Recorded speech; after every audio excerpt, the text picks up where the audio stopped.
السلام عليكم ورحمة الله وبركاته.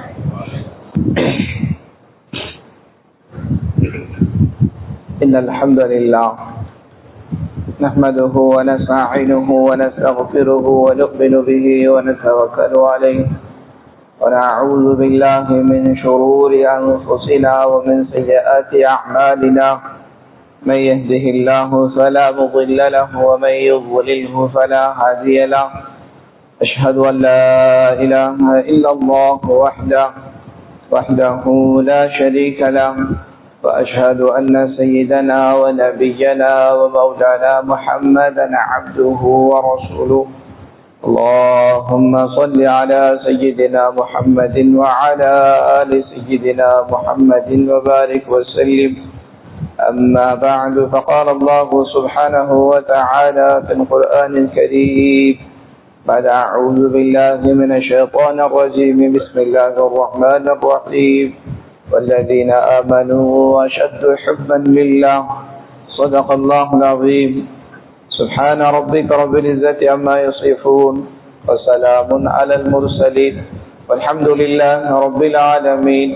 اللهم صل على سيدنا محمد وعلى آل سيدنا محمد وبارك وسلم. اللهم صل على سيدنا محمد وعلى آل سيدنا محمد وبارك وسلم.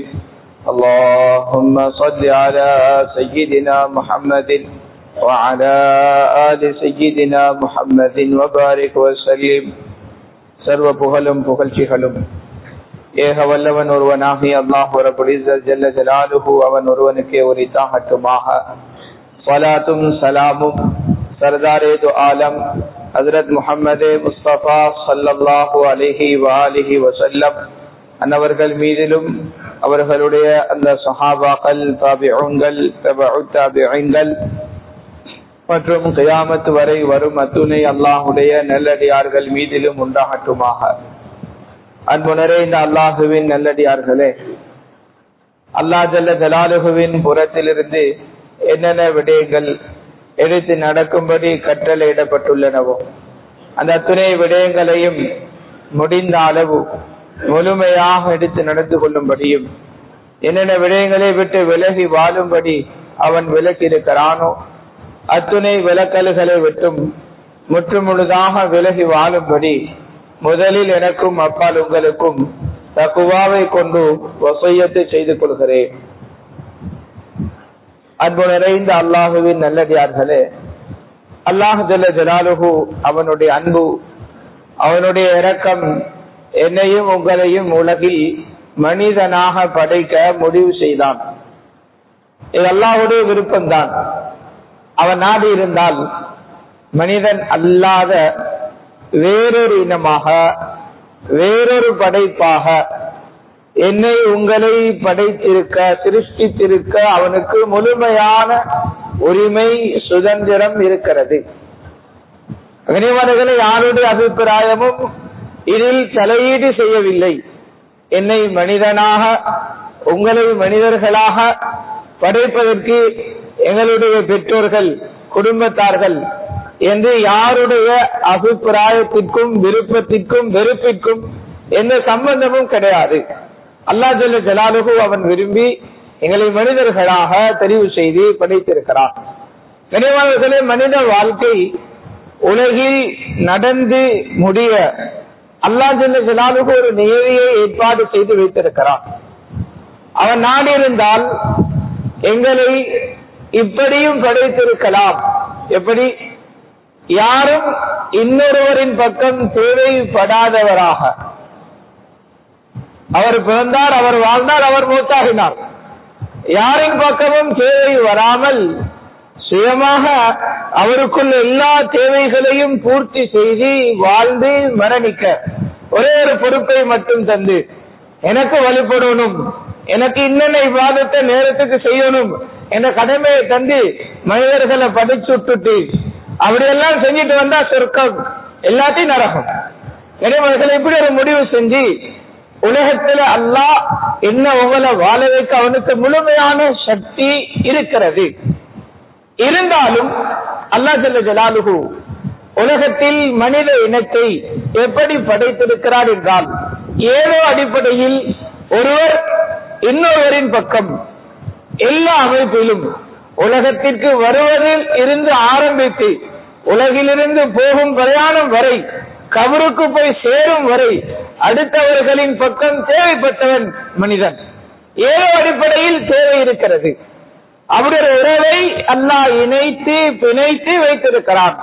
வினைமுறைகளே, எனவே அதனால்தான் உலகில் நிறைவேற்ற வேண்டிய கடமைகள் என்று வரும்போது அல்லாஹ்வுக்கு செய்ய வேண்டிய கடமைகளும் அடியார்களுக்கு செய்ய வேண்டிய கடமைகளும் என்று வருகிறது. வினைமுறைகளே, வெறுமனே அல்லாஹ்வுக்கு மட்டும் கடமை செய்யும் படி அல்லாஹ் கட்டளையிட்டிருந்தால் இந்த தலைப்பே வந்திருக்காது. எனவே கண்ணியமானவர்களே, அந்த அடியார்களுக்கு அடியார்கள் உதவியாக ஒத்தாசையாக இருக்க வேண்டும் என்பதற்காக மார்க்கம் சில விடயங்களை அனுமதி தந்திருக்கிறது. கொடுக்கல் வாங்கல், உதவி செய்தல். அதில் ஒன்றுதான் கடன் கொடுப்பதும் கடன் எடுப்பதும். மேலும் இஸ்லாம் இது அனுமதித்த ஒரு விடயம். இது சமூகத்தில் நடக்கும் கொடுக்கல் வாங்கலில் பலரே இன்றைய சமூகத்தில், இந்த காலத்தில், எங்களுடைய புழக்கத்தில் பலது இருக்கிறது. இஸ்லாம் அனுமதிக்காதது, இஸ்லாம் ஹராமாக்கியது. நினைவாளர்களே, அடிப்படை பொதுவாக வியாபாரம் வருதென்றால், ஒரு கொடுக்கல் வாங்கல் வருதென்றால், இப்ப புதுசாக உள்ளது, இதுக்கு முன்னால இல்ல, இதுக்கு முன்னாலே அது நடக்கல, இப்ப புதுசாக ஒன்று வருது, இது ஹலால் என்று பத்துவா கொடுக்கிறையா, இத ஹராம் என்று பத்துவா கொடுக்கிறையா என்று வந்தால் அதில் சில அடிப்படைகள் எச்சரிக்கப்பட்டிருக்குது சரியத்துல. அந்த அடிப்படைகளை பார்க்கிறது, அதுக்கு ஏற்ற மாதிரி இருக்குதா அது ஹலால், பிரச்சனை இல்லை. அதுக்கு ஏற்ற மாதிரி இல்லையா அது ஹராம். இதுதான் முடிவு. அது இதுக்கு பின்னால இன்னும் எத்தனை 1000 வருடங்கள் போய் என்னென்ன புதிய கொடுக்கல் வாங்கல் வந்தாலும் அதுதான் முடிவு. அக்னிவர்கள் அதுல உண்டு. 2 பக்கத்திலையும் லாபம் ஈக்கொணுமே தவிர இவரால் அவருக்கு நஷ்டம், அவரால் இவருக்கு நஷ்டம் வாரது அது மார்க்கம் அனுமதிக்காது. உதாரணத்துக்கு கொண்டு செல்றது, நான் ஒரு ஆளுக்கு சல்லி கொடுக்கிறேன் 10 லட்சம், மாசம் மாசம் எனக்கு நீங்க 1 லட்சம் லாபம் தரணும். என்ன நடந்தாலும் சரி, என்ன மாதிரி இந்த உடன்படிக்கை இதுக்கு மார்க்கம் அனுமதி தர இல்லை. அது விரிவு, அதுல விளக்கம், அது ஏன், அது எங்கடி, அது எப்படி, அது ஏன் நினைமறைகள் எப்ப ஹலால், அதெல்லாம் யார் யாரு தேவைப்படுறாங்களோ உலமாக்களை நாடு கேட்டுக்கொள்ளுவோம். எனக்கு காரணம் என்னென்றால், ஒரு லாபத்துக்கு ஒரு தொகையை முடிவு செய்யலாம்.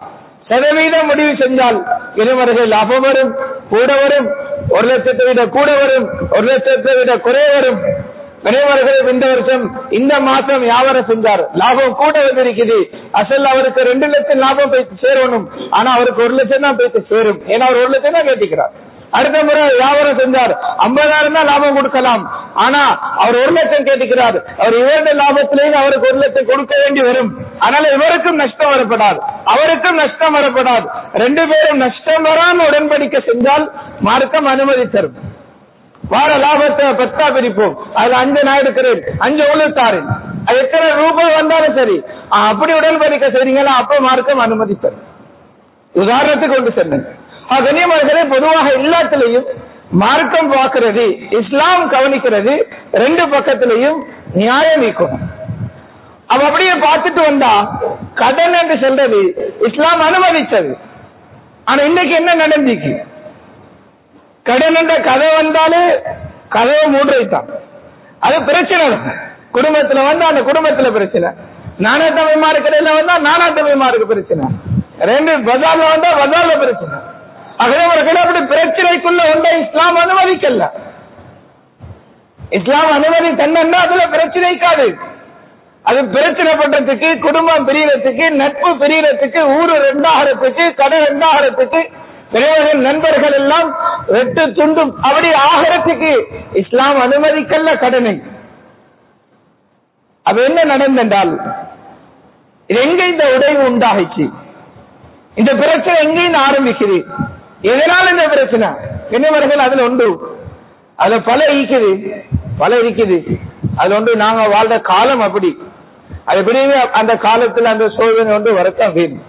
ஏண்டா ஹஜ்ரத் ஹுதைஃபா ரலியல்லாஹு அன்ஹு ரசூலுல்லாஹ் ஸல்லல்லாஹு அலைஹி வஸல்லம் உடைய சஹாபாக்கள் அவரால் அவன் சொன்னா, நான் ஒரு காலத்தை கண்டிருக்கிறேன்.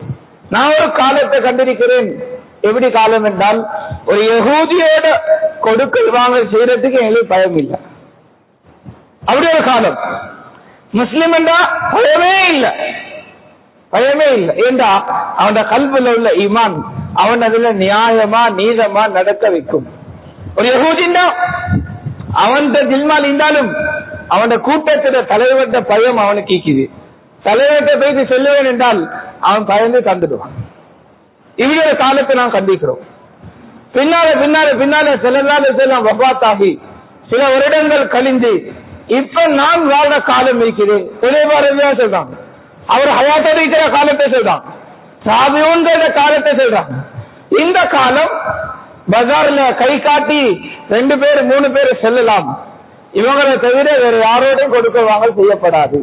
அப்படி ஒரு காலம் வந்திருக்குது என்று கிட்டத்தட்ட 1200 வருஷத்துக்கு முன்னால் உள்ள காலத்தை பத்தி சொல்லிக்கிறான்.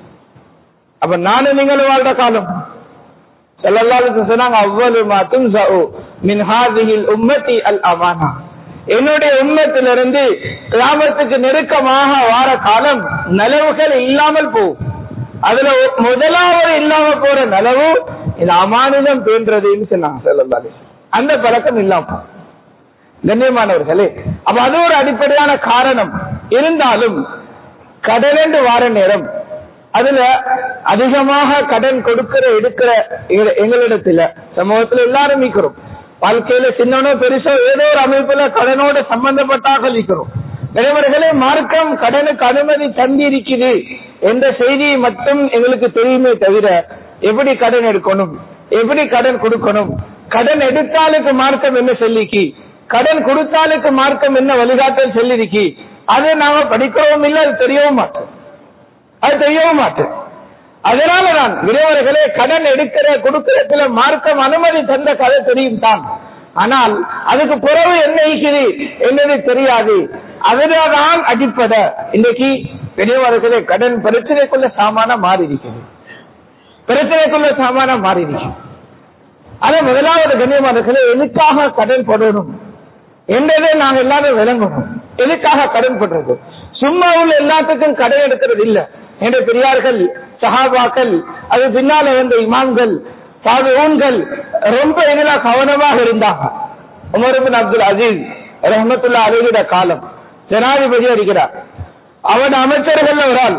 அவர் பைத்துல் மால்ல இந்த முறை கொஞ்சம் கூட தள்ளி இருக்கிற மாதிரி விளங்குது, என்ன வீட்டுல கொஞ்சம் வேலை இருக்கிற யோசனை செய்யணும் என்று வீட்டை உடைச்சி கொஞ்சம் பெருசாக்கி செஞ்சுட்டு நான் திருப்பி தாரன், அது கடன் எடுக்கலுமான்னு கேட்டான். இறைவானவர்களே, சும்மா இருக்கிற ஊட உடைச்சி செய்யறது அல்லாஹ் எங்க எல்லாரையும் மன்னிக்கணும். இறைவர்கள கல்லுல மண்ணுல காசு செலவழிக்கிறத நிப்பாட்டுங்க. ஸல்லல்லாஹு சொன்னாங்க, குல்லு நஃபகத்தின் யுன்ஃபிகுஹா இப்னு ஆதம் யுஸாபு அலைஹி. ஆதமுடைய மகன் அவன் தன் குடும்பத்துக்காக செய்யற எல்லா செலவுகளையும் அல்லாஹ் நன்மை கொடுப்பான். மனைவிட வாயில ஊற்று அந்த சோறு இதுக்கு சதக்கா செஞ்ச நன்மை மார்க்கம் தரும். ஆனா இல்லா பித்துராப் கல்லுல மண்ணுல செலவழிக்கிற காசிக்கு நன்மை கிடைக்காது. மிஷ்காத்துல வார ரிவாயத் ஸல்லல்லாஹு சொன்னாங்க, ஒரு மனுஷன் சொத்து செல்வத்தில் அல்லாஹ் பரக்கத் செய்யாத அடையாளம் அவனுடைய சொத்து செல்வத்தை கல்லுக்கு மண்ணுக்கு அல்லாஹ் செலவழிக்க வைப்பான் என்று சொல்லி சொன்னான். கல்லுக்கு மண்ணுக்கு காசு அல்லாஹ் செலவழிக்க வைப்பான். அவருடைய சொல்லில பரக்கத் இல்லாத அடையாளம். இவர் அதுக்கு கடன் கேட்டார், சும்மா இருக்கிற கூட உடைச்சி செய்யறதுக்கு அப்படி ஒரு யோசனை. உமர் இப்னு அப்துல் அசீஸ் ரஹ்மத்துல்லாஹி அலைஹி விரட்டினாங்க. அவனுக்கு தெரியாதா கடனுக்கு தானே, அது பகலையில இழிவையும் இரவுல சஞ்சலத்தையும் தாரசாம. அது பகல்ல இழிவை தரும், அவமானத்தை தரும். அவரா கடன் அங்க கண்டா இங்கிட்டால ஒளிஞ்சிட்டு போறார், அந்த கேட்ல கண்டா இந்த கேட்டால போறார். அவரு பள்ளியில கண்டா தொலாம போறாங்களும் நிக்கலையே, அவன் இமான் ஜமாத்த நிக்கிறான், நான் வேற பள்ளி போய் தருவோம். பகல்ல இழிவை தரும், இரவுல சஞ்சலத்தை தரும். வீட்டுல தலையை வச்சதே கண்ணால கண்ணீர் போகுது, நோய், பிரஷர், டென்ஷன். இது கடனுக்கு பின்னால இதெல்லாம் சேர்ந்து வரும். அதனால சும்மா ஈக்கிற வீட்டுல வாழ்ந்த மௌத்தாக என்று விரட்டின கொடுக்கல. கண்ணியமானவர்களே, இந்த உலகத்தை நானும் நீங்களும் அமைக்க பழகுவோம். நினைவுகளை யதார்த்தத்தை விளக்குவோம். இந்த உலகம் இது தேவைகள் பூர்த்தி செய்த இடம். இந்த தேவைகளை பூர்த்தி செய்த இடமாக அமைத்துக் கொள்வோம். நினைவுகள் ஆசைகள் பூர்த்தி செய்த இடம் அல்ல. ஆசைகள் பூர்த்தி செய்த இடம் அல்ல உலகம். ஆசைகளை பூர்த்தி செய்யறதுக்காக கடன் பெறத்தை நிப்பாட்டுவோம். எனக்கு அதுதான் கடன் வாங்குறேன். பெருநாளைக்கு கடன் வாங்கி உடுப்பு எடுக்கணும் என்று என்ன தேவைக்கு? என்ன தேவைக்கு? பெருநாளைக்கு புது உடுப்பு போடுறது சுன்னத்தா? நாங்க படிச்ச கிதாபுல எழுதிக்கிறாங்க, எங்க மசாக்கல்ல இருக்கிற உடுப்புல நல்லதை உடுக்க சொல்லி அப்படிதான் எழுதிக்கிறாங்க கிதாபுல. சரி, வசதி இருக்குது, வாங்கி உடுக்குறீங்க, பிரச்சனை இல்ல. அதுக்காக ஏன் கடன் போடுறது? எங்கள் அதிகமான நாட்கள் சம்பாதிக்கிறதுல ஹலாலான வழி என்னத்துல பிடிவாதம் இருக்குது. ஹலாலான வழியில சம்பாதிக்கணும், அல்லாஹ் விரும்புற மாதிரி சம்பாதிக்கணும் என்னத்துல பிடிவாதம் உள்ள நிறைய பேர் இருக்கிறோம். நான் அவங்கள்ட்ட கேட்டுக்கிறேன், ரொம்ப விளைவாக கேட்டுக்கிறேன். அது மாதிரி செலவழிக்கிறதுலையும் பிடிவாதம் இருக்கணும். சம்பாதிக்கிறதுக்கு மட்டுமல்ல கேள்வி கணக்கு, செலவழிக்கிறதுக்கும் கேள்வி கணக்கு இருக்குது. செலவழிக்கிறதுக்கும் கேள்வி கணக்கு இருக்குது. ஏன்னு சொல்லி நான் ஹலாலா உழைச்சேன் நினைச்ச மாதிரி செலவழிக்க இயலாது, நினைச்ச மாதிரி செலவழிக்க இயலாது. அதுக்கு எல்லாம் கேள்வி கேட்பான், கேள்வி கேட்பான். ஒரு சில பேர் இருக்குது, ஒன்றுக்கு 2 இருக்குது வீட்டுல, 3வது வாங்குறார். இதுக்கு என்ன சட்டம்? இதுக்கு என்ன பேரு சொல்ல போறீங்க? எங்க வீடுகள்ல பாதிக்கிற சாமான் வாங்கி முடிஞ்சு இப்ப ஒரு நோய் வந்திருக்குது உம்மத்துல, பாக்குற சாமான் வாங்குற, சும்மா வாங்கி கொண்டு வச்சுக்கி வீட்டு வச்சுக்கிறேன், அவட ஹோல்ல வச்சுக்கிற பலகை கொண்டு வச்சு 5-6 கம்பை வச்சு அந்த 5-6 கம்பும் 5-6 கலர்ல வைக்குது. அஜாரி ஏன் வாங்கினீங்கன்னு கேட்டால் அவர் சிரிக்கிறார். இனி சிரிக்கத்தான் ஏன் வாங்கினா இல்ல பதில். அப்ப இந்த செலவுக்கு என்ன சட்டம்? பாக்குற சாமான் வாங்குற, பாவிக்கிற சாமான் இல்ல, பாக்குற சாமான். ஏன் சொல்லி என்று நான் நினைச்ச மாதிரி செலவழிக்க இயலாது, இயலாது. திருமண வைபவம் வந்தாலே கடன் வாங்கி கல்யாணம் முடிச்சு வைக்கிறீங்களே, கல்யாணம் முடிச்சு வைக்க ஏன் கடன் போடணும்? ஏன் கடன் போடணும்? நூற்றுக்கணக்கான அல்லாத கட்டளைகளை மௌத்தாக்கி ஒரு கல்யாணம், நூற்றுக்கணக்கான முஸ்தபா முஹம்மது ஸல்லல்லாஹு அலைஹி வஸல்லம் உடைய சுன்னத்துகளை மௌத்தாக்கி ஒரு கல்யாணம். அதுக்காக ஒரு கடன் பட்டிக்கிறார். இந்த கடனுக்கு அல்லாஹ்வுடைய உதவி வருமா? உமர் இப்னு அப்துல் அசீஸ் ரஹிமஹுல்லாஹ் கால ஒரு மனிதர் வாரா வந்து சொல்றாரு, நீங்க அமீருல் முஃமினீன், நிறைய வெற்றி இருக்குது, வசதி வாய்ப்பு இருக்குது, பைத்துல் மால் இருக்குது, கடனாளியா இருந்து கஷ்டப்படுறேன், என்ற கடன் அடைக்க உதவி செய்யுங்கள் தான் கேட்டாங்களா? எவ்வளவு கடன் பட்டிக்கிறாய்? அவர் ஒரு தொகையை சொன்னார். கேட்டா இந்த கடன் வாங்குற நேரம் உன்ன மனசுல இந்த கடனை கொடுக்கறதுக்கு இப்படி ஒரு வழி ஒன்று எனக்கு இருக்குது, எனக்கு கொடுக்கலாம் என்று இருந்துச்சா, அல்லது இது பாரமான தொகை கொடுக்க எப்படியும் கஷ்டமாகும் என்று இருந்துச்சா, உன்ன மனசுல எப்படி இருந்துச்சு? அவசரம் இந்த மனசுல என்ன இருந்துச்சு? இது எப்படியும் கஷ்டம் தான், இதை கொடுக்கலாம், இந்த கடனுக்கு எப்படியும் கொடுக்கலாம், பெரிய தொகை எடுக்கிறது. உமர் இப்னு அப்துல் அசீஸ் ரஹிமஹுல்லாஹ் சொன்னார், அப்படின்னால் நீ கடன் வாங்கினால் யார்கிட்ட வாங்கியோ அவருக்கு நீ அநியாயம் செஞ்ச அநியாயக்காரன், அநியாயக்காரனுக்கு நான் உதவி செய்யல, போவலைன்னு விரட்டி விட்டான். உனக்கு அதுக்கு உதவி செய்யறா, நீ அநியாயக்காரன். நீ கடன் வாங்குறேன்றால் முதல் இந்த கடனை எப்படி திருப்பி கொடுக்கறேன்னு யோசிச்சிருக்கும், அதுக்கு உனக்கிட்ட ஏற்பாடு இருக்கணும், இல்லையா சும்மா எழுதிக்கணும். அப்படி நீ இல்லாம வாங்குறது நீ அநியாயம் செய்றாய். அநியாயக்காரனுக்கு அல்லாஹ் உதவி செய்ய மாட்டான், அநியாயக்காரனுக்கு அல்லாஹ் உதவி செய்ய மாட்டான். இனி அவரு சொல்லுவார், எத்தனை பேர் சொல்ற அவருக்கு கடன் நீக்குது, நாளை எத்தனை துவா ஓதுறோம், காலையில ஓதுறோம், மாலையில ஓதுறோம், 2 மாசமா ஓதுறோம், 3 மாசமா ஓதுறோம், ஆனா அல்லாட உதவி வருது இல்லை. நீ அல்லாஹ் கூட சொல்லி சரி வராது வாப்பா, அப்படி சரி வரா. அகனே மனதில் நல்லா விளங்குங்க. உடுப்புடைய தக்காதா உடம்பை மறைக்கிறது தான். சாப்பாட்டு தக்காசா, வயிற்றுல உள்ள பசிய மறைக்கிறதான். வாழ்க்கையை சாதாரணமாக்குங்க. பழகவானாம், உலகம் போற போக்குல போகவானாம், வாழ்றதுக்காக சம்பாதிக்கவானாம், சம்பாத்தியத்துல வாழுங்க. ரெண்டும் வேற, ரெண்டும் ஒன்று இல்ல. ஒன்றைக்கு சம்பாத்தியத்துல வாழ்றது. ஏன்னா மாசம் வருமானம் 50,000, இதுக்கேற்ற மாதிரி வாழ்க்கை அமைச்சுக்கொள்வோம். 50,000த்துக்குள்ள சாப்பாடு, 50,000த்துக்குள்ள உடுப்பு. உலகம் அனுபவிக்க கிடைக்கலையா? சந்தோஷப்படுவோம். எந்த அளவு உலகம் அனுபவிக்க கிடைக்கலையோ அந்த அளவு இன்ஷா அல்லாஹ் சொர்க்கம் அனுபவிக்க கிடைக்கும். மனசுல பதிவு. எந்த அளவு உலகம் அனுபவிக்க கிடைக்கலையோ, வருமானம் குறை இருக்குது, சின்ன தொழில் இருக்குது, சிரமப்படுறோம், சந்தோஷப்படுங்க. சத்தியமா அந்த அளவு அல்லாஹ் சொர்க்கத்தை அனுபவிக்க தருவான். உலகம் எந்த அளவு அனுபவிக்க கிடைக்குதோ பயப்படுவோம், அந்த அளவு சொர்க்கம் அனுபவிக்க கிடைக்குமான்னு. நாளைக்கு அல்ல நரகவாதிகளை பார்த்து செல்ற பதில், அஸ்ஹபுகும் தய்யிபாத்திகும் ஃபீ ஹயாத்திகும் அத்-துன்யா வஸ்தம்தஅதும் பிஹா. உலகத்தில் உங்களோட ஆசைகளை அனுபவித்து முடித்து விட்டீர்கள், இங்க நான் அனுபவிக்க தரமாட்டேன் என்று அல்லாஹ் சொல்றான் நரகவாதிகளுக்கு. சாதாரண துனியால வாழ்ந்தால் கடனால் இல்லாம வாழலாம். அதனால கனிமர்களை எதுக்கு கடன் வாங்கலன்னு யோசிப்போம். சரி, கடன் எடுத்துட்டோம், முறை என்ன? எப்பயுமே கனிமர்களை குர்ஆன் சொல்லிக்குது, ததாயன் ஐயுல்லதீனாமன் இதா ததாயன்தும் பிதைனின் இலா அஜலின் முஸம்மன் ஃபக்துபு. கனிமர்களை கடன் பேச்சு வந்தால் அதுக்கு பிறகு அடுத்ததாக அஜலும் முஸம்மான பேச்சு வரணும். அதான் மார்க்கம் அனுமதிச்சிருக்குது. கடவுள் தாயார் எடுப்போம் இன்ஷா அல்லாஹ். எப்ப எடுப்போம்? பார்த்து எடுப்போமே. பெரியவர்களே, இப்ப கடன் கொடுக்கலாம் உனக்கு. அஜலுன் முசம்மா இருக்கணும். அஜலுன் முசம்மாண்டால் நான் வார மாசம் 10ஆம் தேதி கடன் தந்துடுவேன், திருப்பி தருவேன். இந்த பேச்சு இருக்கணும். அது நானா கடன் எடுத்தாலும் சரி, தம்பி கடன் எடுத்தாலும் சரி, யார் எடுத்தாலும் சரி, இந்த பேச்சு இருக்கணும். பார்த்து எடுப்போம். பிசினஸ் என்று செய்யறேன், வர மாசம் மாதிரி லாபம் வரும், வந்தத்தோடு எடுப்போம். இதெல்லாம் அஜலுன் மஜ்ஹூல், மாலூம் அல்ல. இது குர்ஆன் அனுமதி தந்த முறை அல்ல கடன் கொடுக்க. கடன் பேச்சு வந்தால் அடுத்த பேச்சு எப்ப திருப்பி தாரண்ட பேச்சு வரும். அடுத்தது மார்க்கம் சொல்லிக்குது, ஃபக்துபூஹு, அதை எழுதுங்க.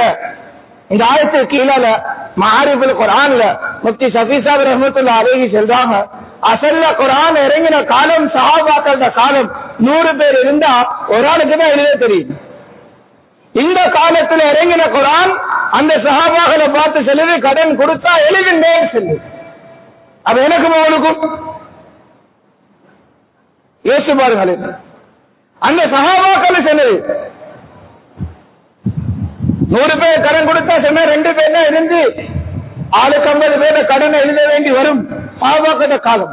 ஆனா குர்ஆன் சொல்லி எழுதுங்க, எழுதத்தான் வேணும். அது கனிமர்களே, அது இஸ்லாம் சொல்லி தந்த ஒரு ஒழுக்கம், அது சுன்னத், அது முஸ்தஹப். அது ஆனா நான் எழுதுறேன்ல, கொடுத்து மட்டும் பிறகு கதறுத்தினீர். கடன் எடுத்தவர்கள் கொண்டாட்டம், கடன் கொடுத்தவர்கள் திண்டாட்டம் என்று சொல்லுவாங்க. அது மாதிரி கனிமர்களை எழுதுவோம் முறையாக, சாட்சி வச்சு. 2 ஆண்கள் இல்லையா, 2 பெண்கள் ஒரு ஆண் சாட்சி வச்சு கடனை எழுத சொல்லி இருக்கிறாங்க. இது முறை. இது சரி, எடுத்துட்டோம்.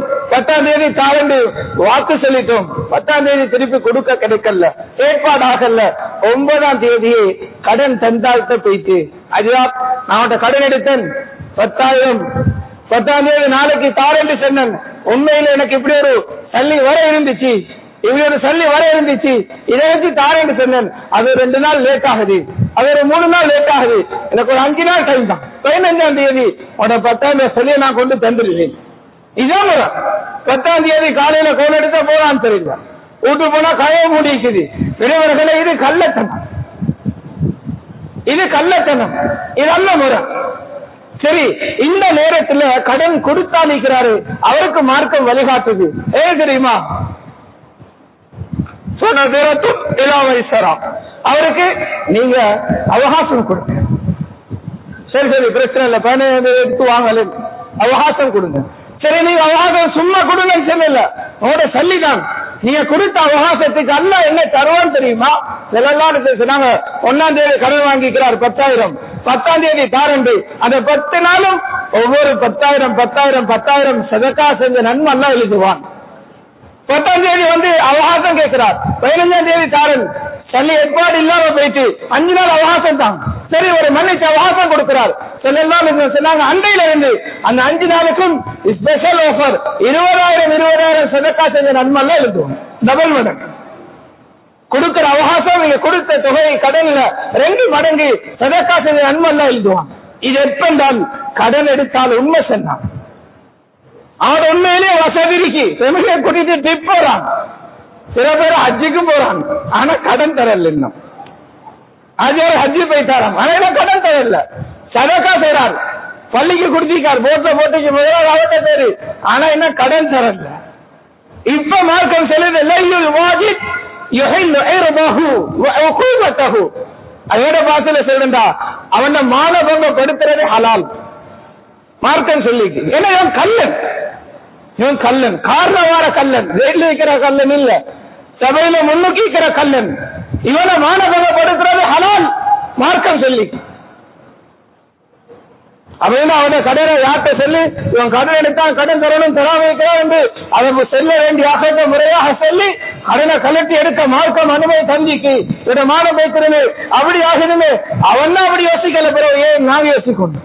மற்றவர்கள் வசதி இருந்தவன் கடனை கொடுக்காமல் தாமதம் செய்ய அநியாயம் செய்ய மார்க்கம் அனுமதி தராது. அது யாரா இருந்தாலும் சரி, அவர் யாராய்க்கட்டும், தொழுறாளாய்க்கட்டும், தாடி வச்சாலாய்க்கட்டும், நெற்றி கருத்தாலாய்க்கட்டும், ஆலிம் சாப் அல்லாம யாராய்க்கட்டும், அநியாயக்காரனுக்கு மார்க்கம் அனுமதி தராது.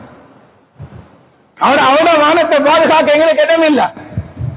கண்ணியமானவர்களே, முயற்சி செய்வோம், வாழ்க்கையை சாதாரண அமைப்புல ஆக்குவோம், ஏந்திய மட்டும் கடன் இல்லாம வாழ முயற்சி செய்வோம். அல்லாஹ் ஜல்ல ஜலாலுஹு உங்களோட வாழ்க்கைய அழகாக்கிறதுக்கு தௌஃபீக் செய்வானாக.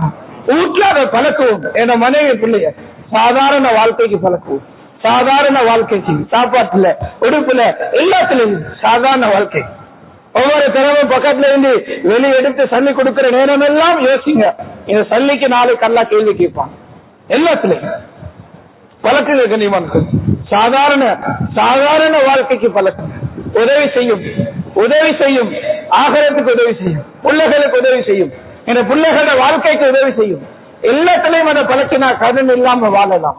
ஏண்டிய மட்டும் கல்யாண சபைகள்ல அல்லாஹ்வை சந்தோஷப்படுத்த முயற்சி செய்யும். ஆக வரக்கத்துல கூடின கல்யாணம், ஐசருஹா முக்னத்தன், ஆக குறைஞ்ச செலவுல முடிஞ்ச கல்யாணம். ஸல்லல்லாஹு அலைஹி வஸல்லம் வார்த்தையை கல்வில தூக்குங்க. அவன் ஏன திருப்திப்படுத்துறதுக்காக நீங்க கடனாளியாக வானம், அவன் ஏன பேச்சுக்காக கடனாளியாக வானம். தேவர்களே, அவர் ஏன திருப்திப்படுத்துறதுக்காக கஷ்டப்பட வானம். கடனுக்கு தங்கம் வாங்கி மகர் கொடுக்கிறான், அது கடனுக்கு தங்கம் வாங்குறதே ஹராம். அந்த ஹராத்தை செஞ்சு என்னத்துக்கு மகர் கொடுக்கணும், என்னத்துக்கு மகர் கொடுக்கணும்? யார் சொன்ன தங்கத்துல உங்களை மகர் கொடுக்க சொல்லி? அதே கடன் வாங்கி எனக்கு கல்யாணம் பண்ணிக்க 18 லட்சம் பள்ளி வச்சுக்கிறார். 2 கிளைக்கு முன்னாடி ஒரு வாலிப புள்ள மசூராக்கு வந்தார், அது 18 லட்சம் சல்லி செட்டிக்கன் எதுக்கு வாபா கல்யாணம் முடிக்க? நீ ஹஜ்ஜுக்கு போற பொருள், இந்த வருஷம் ஹஜ்ஜு செய்யணும், ஹஜ் இல்லாம மோட்டாயினால் அல்லாஹ் பாதுகாக்கணும். யஹூதியா அல்லது நஸ்ரானியா மோட்டா வேண்டி வரும். 18 லட்சம் சல்லி இருந்தா கல்யாணம் முடிக்கிறதா பொருள் இல்ல, நீ ஹஜ்ஜு செய்யறத பொருள். ஹஜ்ஜி பைத்திக்கே இல்ல. கண்ணியவர்களை யோசிப்போம். அதனால வாழ்க்கையில கல்யாணம் முடிக்கணும். வாலிபர்கள் இருக்கிறீங்க, பெற்றோர்கள் இருக்கிறீங்க, சொல்றேன் புள்ளட வாழ்க்கையில கல்யாணம் யோசிங்க. ஏன்னா மகண்ட கல்யாணத்துல அல்லாத கட்டளைகள் மௌத்தாகப்படாது. ஆண் பெண் கலப்பு நிறுவனங்களே பெரிய செலவுல இன்விடேஷன் கார்டு அடிக்கிறீங்க.